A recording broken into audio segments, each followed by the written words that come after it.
MLC కౌంటింగ్లో అవకతవకలు మస్తు చెప్తారు. సీట్ మీద కూర్చున్నప్పుడు ఒక తీరుగా, సీట్ దిగిపోయిన తర్వాత ఒక తీరుగా. భవిష్యత్తు కార్యాచరణపై బీఆర్ఎస్ సమాలోచన, ముఖ్య నేతలతో బీఆర్ఎస్ చీఫ్ కేసీఆర్ చర్చలు. వెన్నుపోటు పొడిచిన వారికి ఉపేక్షించవద్దు. అంటే మీ పార్టీ మన పార్టీలనేనా, ఇంకా పక్క పార్టీలలో పొడిచి వచ్చి మన పార్టీలోకి వచ్చిన వాళ్ళకి కూడానా? అది క్లారిటీ ఇవ్వండి కేసీఆర్ గారు. అంటే వెన్నుపోటు మన పార్టీలో ఓడవద్దు, పక్క పార్టీలో పొడిచి మన దానికి వస్తే అది వెన్నుపోటు కాదు, మంచి పోటు తీసుకోవచ్చు.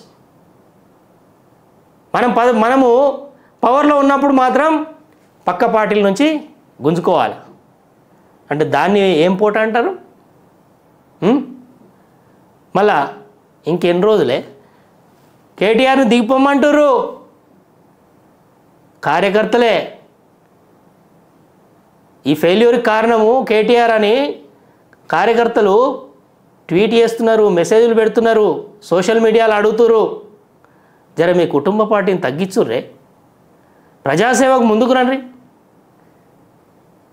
మీరు ఎన్నుకున్న విధానం కరెక్టే కావచ్చు, కానీ ఊకే కుటుంబ పార్టీ అని మీ మీద అది ఉంది కదా, ప్రజలందరూ అందుకుంటారు. కోపం ఉందే, మీరు ఒక్కరు రండి, అందరిని వదిలిపెట్టి.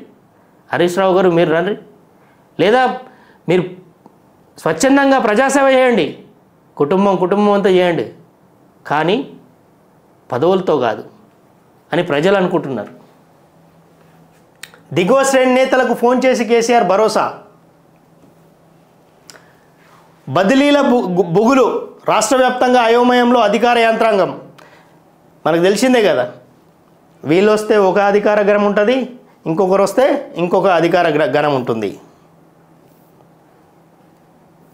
మోదీకి సంకీర్ణ సెగ, అది వాళ్ళు చూసుకుంటారు, వాళ్ళకి తెలుసు సంకీర్ణం ఎలా నడపాలో. అండ్ మోదీ ఈరోజు కాదు కదా, దిగ్విజయంగా ముఖ్యమంత్రి 3 సార్లు నుంచి ప్రధానమంత్రి మూడోసారి వెళ్తున్నాడు. ప్రభుత్వ ఏర్పాటు కాకముందు ఎన్డీఏ కూటమిలో కాక మొదలు ఈ పేపర్ ఎట్లా రాస్తున్నది చూడు. ఈయన పోయి చూసినట్టు అన్నీ. ఎన్డీఏ అగ్నిపథ్ పథకాన్ని సమీక్షించాలన్న భాగస్వామ్య పక్షాల JDU, LGP convener post demand చేస్తున్న టీడీపీ ఏదైనా ఇస్తారు, వాళ్ళు చూసుకుంటారు. నువ్వు ఈడ కూర్చొని అన్నీ రాయకు. కొత్త టీంపై కసరత్తు, కేబినెట్లో 50 మందికి పైగా ఛాన్స్. నడ్డా నివాసంలో బీజేపీ ఆర్ఎస్ఎస్ నేతల భేటీ. బీజేపీ అధ్యక్షుడిగా శివరాజ్. కాంగ్రెస్ టచ్లో 10 మంది బీఆర్ఎస్ ఎమ్మెల్యేలు. చూసుకోండి, కాంగ్రెస్తో టచ్లో ఉన్నారా? వస్తారా? బీఆర్ఎస్ నుంచి బీజేపీకి పోతారా, కాంగ్రెస్కి పోతారా? ఇప్పుడు కేసీఆర్ గారు పార్టీ మారేందుకు ముఖ్య నేతలతో మంతనాలు. సీఎం రేవంత్ వేం నరేందర్తో సంప్రదింపులు. ఇప్పుడు మళ్ళీ ఫోన్ ట్యాపింగ్ వ్యవహారం రావాలి.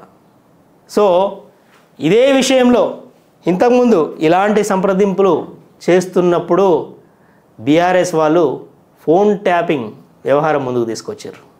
ఆ ఫోన్ ట్యాపింగ్తో ఎవరు ఏమేం చేస్తుర్రు అందరిది ఫోన్ ట్యాపింగ్ చేసి అంతా బయట పెట్టుకున్నారు.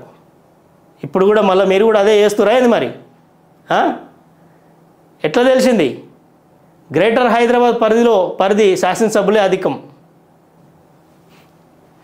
మారిన చంద్రబాబును చూస్తారు. అధికారుల పాలన కాదు, ప్రజాపాలన.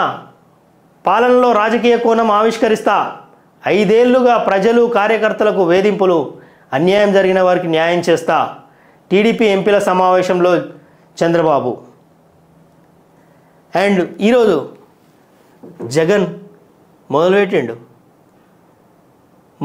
మా మీద రక్షించండి బాబు, మా మీద ఇప్పుడు అటాక్ చేస్తున్నారు, అసలు ప్రమాణ స్వీకారం కాకముందే అటాక్ చేస్తున్నారని స్టార్ట్ చేశారు నాటకాలు.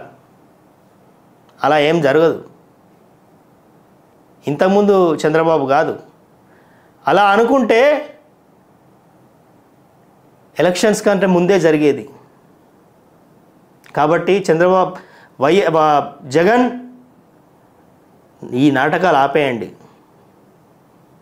మీకు ప్రజలు ప్రతిపక్ష హోదా కూడా ఇవ్వలే అంటే మీలో మీరు మార్పు కోరుకోండి, మీరు మార్చుకోండి, ఈ పద్ధతి మార్చుకోండి. వైసీపీ ఐపీఎస్లకు భంగపాటు, సెలవుపై జవహర్, అన్ని కుంభకోణాలు ఉన్నాయి. పోరా మరి రేవంత్ అన్న, తెలుగు రాష్ట్రాలు ఒక్కటే అన్న, కానీ జాగ్రత్త, ఎప్పుడు కూడా తెలుగు రాష్ట్రాలు ఒకటే అని ఆయనతో బీఆర్ఎస్ ప్రభుత్వం ఏదైతే అన్నీ దోచిపెట్టిందో అట్లే మీరు కూడా చేయకూడదు. తెలంగాణ వాళ్ళకి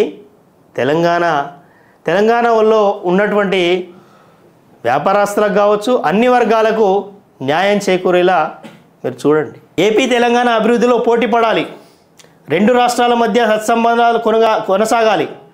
టీడీపీ అధినేత చంద్రబాబుకు CM Revanth Reddy phone, assembly ఎన్నికల్లో విజయం సాధించినందుకు విషెస్, విభజన అంశాల పరిష్కారానికి సహకరించాలని విజ్ఞప్తి.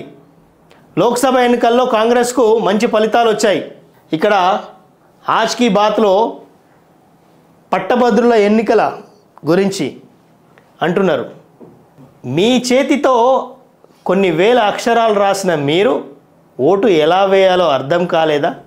పట్టభద్రుల ఎన్నికల్లో పోటీ చేసిన అభ్యర్థుల 3 సంవత్సరాల భవిష్యత్తుతో ఆటలు ఆడుకుంటుంది కదా అని.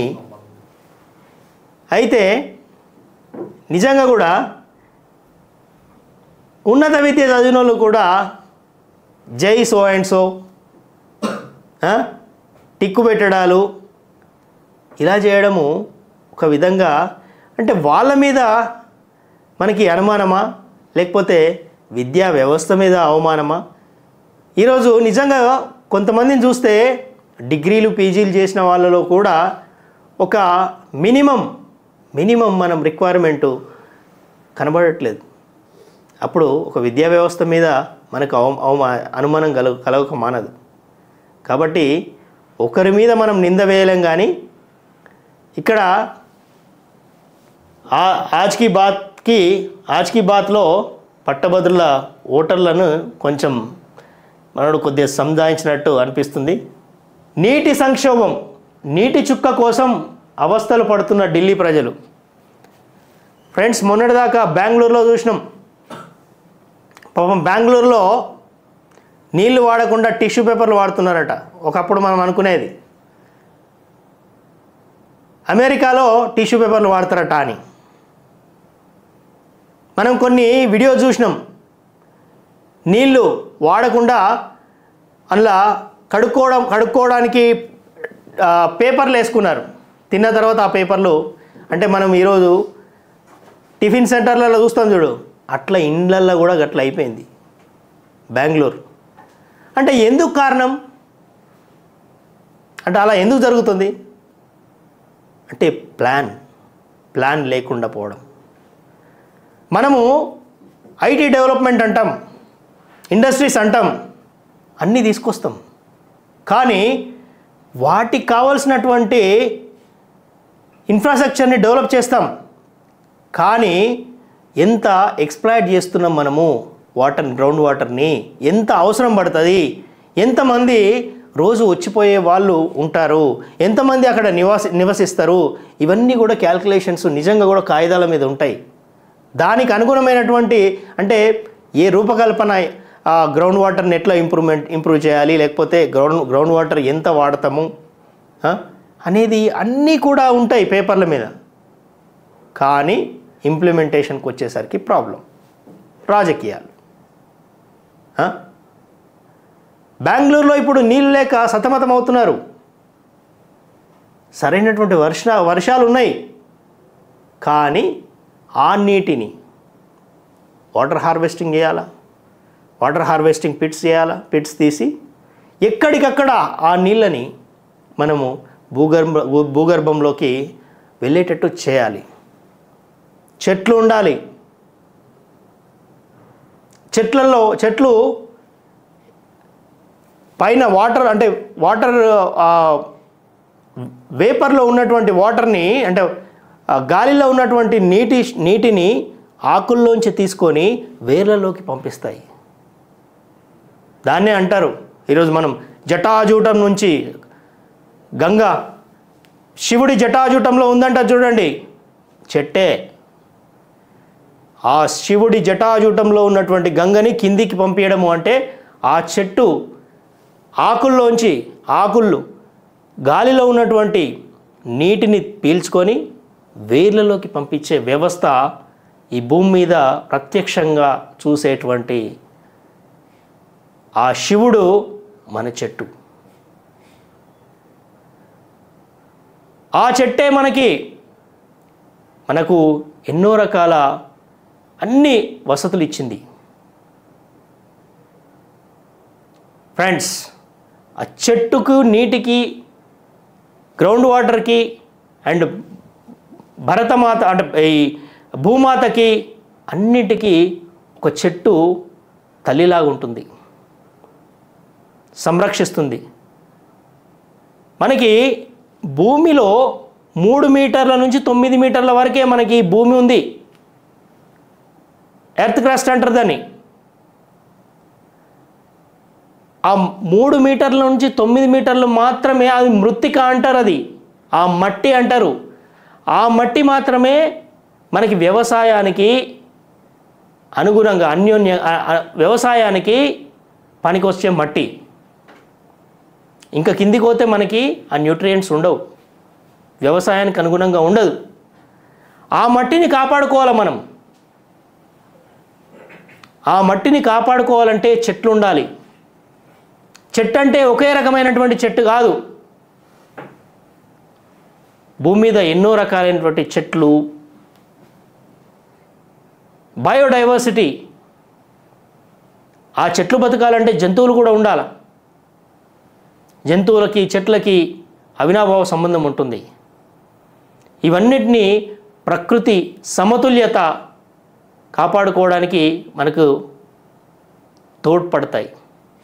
అంతేగాని బిల్డింగులు కావాలంటే మొత్తం చెట్లు పోతాయి. మరి దానికి అనుగుణంగా చెట్లు పెట్టుకోవాలమ్మా. బిల్డింగ్ చుట్టూ కూడా చెట్లు ఉండాలి కదా. ప్రతి బిల్డింగ్కి ఒక వాటర్ పిట్ ఉండాలి. అక్కడ బోర్ వేస్తాం, రీఛార్జ్ జరగాల. బోర్లు వాటర్ ఎక్స్ట్రాక్ట్ చేసుకోవడం మీద మాత్రం మనం కాన్సన్ట్రేట్ చేస్తాం, కానీ రీఛార్జ్ మీద కాన్సన్ట్రేట్ చేయం. వెనక్కి ఇచ్చేయాలా అంటారు కదా.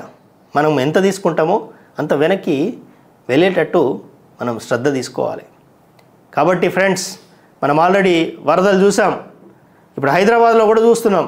నేను ఎందుకు చెప్తున్నానంటే ఢిల్లీకి ముప్పు అవుతుంది. ఢిల్లీకి ఆ ముప్పు ముందుంది. రేపు హైదరాబాద్కి కూడా ఆ ముప్పు రావచ్చు. మనం జాగ్రత్త పడాలి. కాబట్టి నీటిని వృధా చేయకుండా మనము గ్రౌండ్ వాటర్ని రీఛార్జ్ చేద్దాం. సాధ్యమైనంత వరకు పిల్లలకు అండ్ యూత్కి అవగాహన కల్పిద్దాం. ఈరోజు ఈ ఢిల్లీ కనుక ఆ పరిస్థితి అయితే నెక్స్ట్ సెకండ్ రాజధాని అంటారు, హైదరాబాద్ని చేస్తారు. ఇంకా వాటర్ ఎక్స్ప్లాయిటేషన్ ఎక్కువైపోతుంది. ఇక్కడ జనాభా పెరుగుదల ఎక్కువైపోతుంది. అదేవిధంగా అభివృద్ధి కూడా జరుగుతుంది. కానీ అభివృద్ధి అంటే ఒకే కోణం కాదు. అభివృద్ధి అంటే ఇంటిగ్రేటెడ్. ఇటు పరిసరాలు కావచ్చు, ఎన్వైరన్మెంట్తో పాటు ఇండస్ట్రీస్ అంటాం, మనము ఇన్ఫ్రాస్ట్రక్చర్ అంటాము. ఇవన్నిటితో పాటు మనకి ఈ పర్యావరణం కూడా బాగుండడమే సంపూర్ణ అభివృద్ధి అంటాం మనం. సో ఫ్రెండ్స్, కాబట్టి మనం జాగ్రత్తగా నీటి అవసరాన్ని గుర్తించి నీటిని మనం భూమికి భూతల్లికి మనము వాటర్ రీఛార్జ్ కంపల్సరీ చేద్దాం. ప్రతిపక్ష నేతగా రాహుల్ మంచిది. మళ్ళీ నెక్స్ట్ టైం మళ్ళీ మోడీకి అవకాశం వస్తుంది. బ్రహ్మాండమైన మెజారిటీ వస్తుంది. కాంగ్రెస్కు ప్రత్యామ్నాయం బీజేపీనే. రిజర్వేషన్ రద్దు పేరుతో దుష్ప్రచారం చెప్తూనే ఉన్నాం. ఎస్, రిజర్వేషన్ల రద్దు అని చెప్పేసి అసత్య ప్రచారాలు చేశారు. ఈ అసత్య ప్రచారాలు కొన్ని రోజుల్లో బయటపడుతుంది ఏది నిజం ఏది అబద్ధం అనేది. తెలంగాణలో ప్రజల గుండె చప్పుడుగా ఉంటాం, కాంగ్రెస్ తప్పుడు ప్రచారంతోనే దెబ్బతిన్నాం, భవిష్యత్తులో తెలంగాణలో మరింత సత్తా చాటుతాం, ఏపీలో కూటమి గెలుపుతో మంచి రోజులు వచ్చాయి, బీజేపీ తెలంగాణ అధ్యక్షుడు కిషన్ రెడ్డి వెల్లడి. ఇక్కడ కేబినెట్ కూర్పుపై కసరత్తు, దేశ రాజధాని ఢిల్లీలో రాజకీయ హడావిడి, గవర్నర్ జస్టిస్ నజీర్తో ఎన్నికల అధికారుల భేటీ, మేడిగడ్డలో గ్రౌటింగ్ పనులు, ప్రక్షాళన దిశగా బీజేపీ, పార్టీ అధ్యక్షుడు నడ్డాను తప్పించే యత్నం, కొత్త అధ్యక్షుడు రేసులో శివరాజ్ సింగ్ చౌహాన్. కంగ్రాచులేషన్స్ శివరాజ్ సింగ్ చౌహాన్ గారు.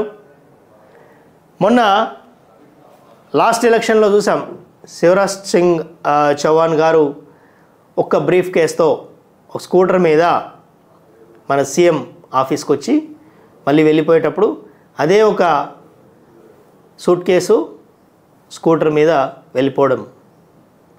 ఇలా ఏ పార్టీలో నేను ఉంటుందా ఇతర పార్టీలలో? సో అది భారతీయ జనతా పార్టీ.